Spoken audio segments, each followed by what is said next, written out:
이 기억상실증 걸린 종이는 뭔가요? 얘는 왜 기억상실증이 걸렸나요?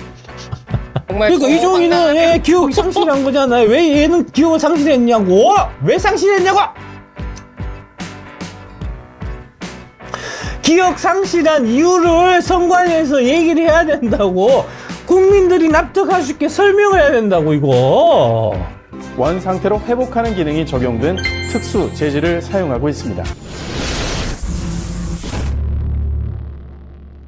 민주당 쪽에서 얘기하는 게 사전선거에서 이제 민주당이 좀 압승하는 좀 현상이 나타나니까 뭐 이상하지 않냐 하는 이제 주장에 대해 갖고 아니 그거는 니들이 맨날 그 유튜버 애들이 사전선거하면 안 된다. 사전선거하면 부정한다 하니까 민주당 애들만 나와서 투표하고 국민의힘 투표하니까 그런 거 아니냐 이런 얘기를 하거든요. 근데 숫자를 보면 그렇지 않다는 거죠. 민주당 위주로 많이 사전선거에 투표를 했다고 하면 그러면 당연히 민주당은 20대, 30대, 40대까지 민주당 표가 많으니까 20대, 30대, 40대가 사전선거 투표율이 제일 높아야 될 거잖아요. 근데 실제 까보면 그렇지 않다는 거죠. 네. 50대가 22% 제일 많고 60대가 20.2, 70대가 12.6 승이라는 거죠. 여기는 윤석열 대통령이 압도적으로 60대, 70대는 이긴 데인데 이런 사람들이 사전투표를 많이 했는데 왜 네. 사전투표 선거 결과는 이재명 압승으로 나오나요? 좀 이상하다는 거죠. 그래서 그거 생각해 볼 수 있는 가능성은 투표, 종이 집어넣기. 민주당 표를 몰래 집어넣고 하는 과거 보도들을 보면 그런 것들을 의심할 수 있는 정황들이 이렇게 나와요. 사전 투표하면서 민주당 표가 쏟아졌다든지 아니면 CCTV에 보니까 새벽 3시에 투표함이 열렸다는 겁니다. 이게 봉인지인데 봉인지를 선관위 직원들이 뜯고 표를 집어넣어요. 아 이게 말이 되냐고. 아니 봉인지를 뜯을 거면 그게 무슨 봉인지예요? 봉인할 이유가 없는 거 아니에요? 치킨을 시켜도 치킨 봉인지가 뜯어져 있으면 난리 치는 게 대한민국 아닙니까? 투표함을 봉인하는 봉인지가 치킨 봉인지보다 더 값어치가 없는 거예요? 미친 거예요 이거. 그래서 이 봉인지 자체를 잘 뗐다 붙였다 할 수 있는 스티커 재질을 쓴다고 미친 선관위의 씨발 새끼들이. 누가 봉인지를 스티커를 쓰냐고. 스티커를 써서 뗐다 붙였다 하냐고. 지금 대한민국 선관위가 쓰고 있는 그 봉인지가 스티커예요. 스티커 재질이라고. 환장할 노릇 아닙니까 이거? 그러니까 이제 가공의 투표가 이제 대량으로 이제 이 사전선거 투표함이 들어갔다고 하면은 결과적으로 어떤 현상이 생기냐면 없던 표가 들어간 거기 때문에 투표율이 급증하는 현상이 목격되겠죠. 실제로 데이터를 보면 그렇다는 겁니다. 투표율이 상승한 결과가 이렇게 나타난다는 거. 지금 의심을 받고 있는 2020년 총선, 2022년 대선, 그 다음에 2024년 총선 결과를 보면 투표율이 과거 4년 전에 비해서 크게 증가한 모습이 목격된다는 거죠. 2016년 총선에 투표율이 58이었어요.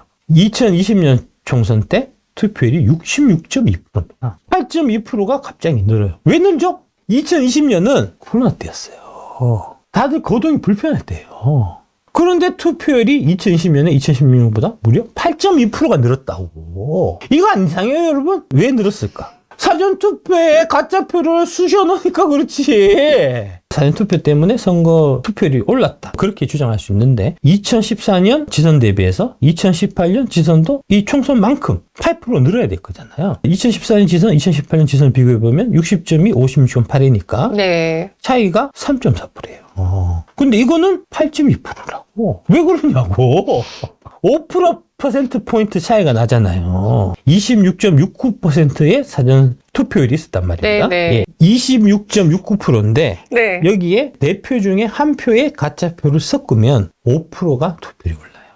얼마 올랐다고요? 5% 올랐다고. 8.2% 올랐는데 이 지선 비교해보면 3% 올랐으니까 8%. 8%가 올랐으니까 지선, 4년 전 지선, 4년 후 지선하고 비교해봤을 때 5%가 더 이상하게 는 거잖아요. 5%가 더 는 게 뭐냐? 5장 중에 하나의 가짜표를 집어넣었기 때문에 5%가 이상하게 더 올랐다는 거죠.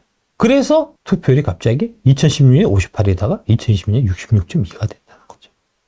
올해 총선 사전 투표율이 31.28%. 이거는 표를 더 적극적으로 많이 집어넣은 가짜표를.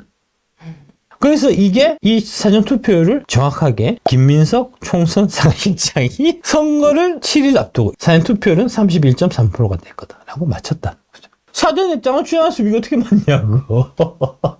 미친 것들이라니까, 이것들이 단체로. 이거를 되게 대단하다 이렇게 생각하시는 분들이 예. 김민석이 이제 지령을 내렸고 그 지령대로 이 투표를 맞춘 거지. 선관위 연수원에 중국 해커들이 들어가 있는데 김민석이 선관위 연수원을 찾아가서 얘기할 수가 없는 거 아니야. 그러니까 방송을 통해서 지령을 31.3에 맞춰라고 지령을 내린 거 아니야. 국민의힘 지지자는 사전투표를 불신하니까 사전투표 민주당 압승은 당연하다. 사전투표는 2017년 선거 때는 이제 황교안이나 이제 그때 그 당대표가 사전투표하지 마라 라고 얘기해서 실제로 그때 사전투표를 안 했어요.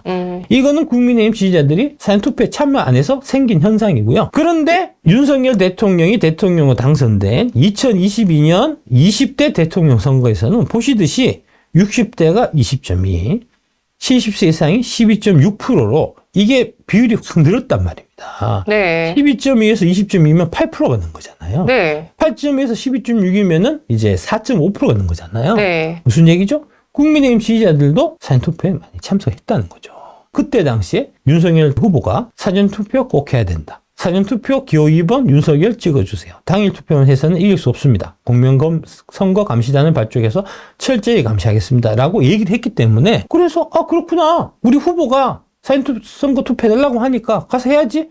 라고 해서 했기 때문에 이렇게 변한 겁니다. 그래서 이 결과들이 이런 숫자들이 바뀌는 게 나오잖아요. 그러면 당연히 국민의힘 지지자가 이제 많이 참석해서 이게 늘어난 거니까. 그러면은 사전선거 투표에서 윤석열 대통령이 이기고 뭐 이런 것들도 있어야 되는데 전혀 그런 게 없다는 거죠. 이런 식으로. 국힘의 거듭된 사전투표 동료에서 노령층이 상승했으면 그러면 사전투표 민주당 우위가 줄여야 정상인데 전혀 그렇지 않다는 이런 일이 생겼다는 거죠. 진보당이나 정의당이나 이런 데는 어떨까요?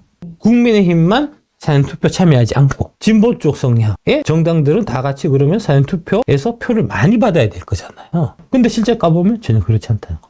민주당만 사전투표에서 높은 득표를 한다는 겁니다. 사전투표 결과가 민주당이 많이 나오면 당연히 진보 계열의 당들을 다 같이 사전투표 득표율이 높아야 정상인데 여기 보시듯이 녹색정의당, 새로운미래, 노동당 모두가 사전투표에서 당일 투표보다 상대적으로 적게 득표했다는 겁니다.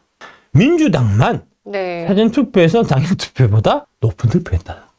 네. 국민의힘 지지자들이 사전투표를 많이 참석하지 않기 때문에 생긴 현상이라는 게 말이 안 된다는 거예요. 20대 총선, 2016년 총선하고 4년 뒤에 2020년 총선을 비교해보면 이게 되게 이상한 게 사전투표와 당일 투표의 차이가 평균 2.8%예요. 양 후보 격차가 5.6% 차이가 나는데 4년 딱 지나고 보니까 사전투표와 당일 투표의 차이가 평균 11.7% 난다는 거예요. 이때는 가짜 민주당 투표지를 사전투표에 집어넣지 않고 이때는 가짜 선거 투표지를 민주당 거를 많이 만들어갖고 집어넣기 때문에 이런 현상이 생기는 게 아니냐라고 의심을 할 수밖에 없는. 그래서 만약 사전투표 가짜표 넣기 했다면 필요한 게 여러 가지가 있겠죠. 그중 하나 반드시 필요한 게 바로 경상기억종이라는 겁니다. 가짜표를 만들어서 집어넣으니까 일일이 구길 시간이 없었던 거죠. 그래서 빳빳한 상태로 인쇄를 해서 한 번에 들어가니까 이런 식으로 얘들은 형상을 기억하고 얘는 기억상실증이 걸린다. 오상진이 우리는 형상기억종을 쓴다라고 얘기했잖아요. 이거 문제가 되니까. 투표할 때 이제 걸리지 않게 형상기억종을 쓴다. 이렇게 얘기했단 말입니다. 그러면 그게 맞다고 치면 그러면은 이 기억상실증 걸린 종이는 뭔가요? 얘는 왜 기억상실증이 걸렸나요?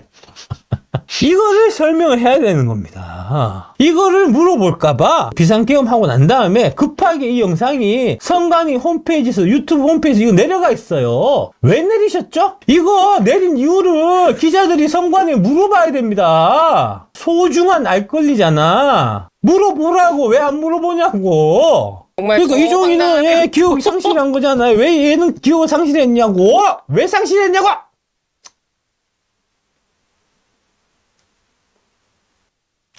기억 상실한 이유를 선관위에서 얘기를 해야 된다고.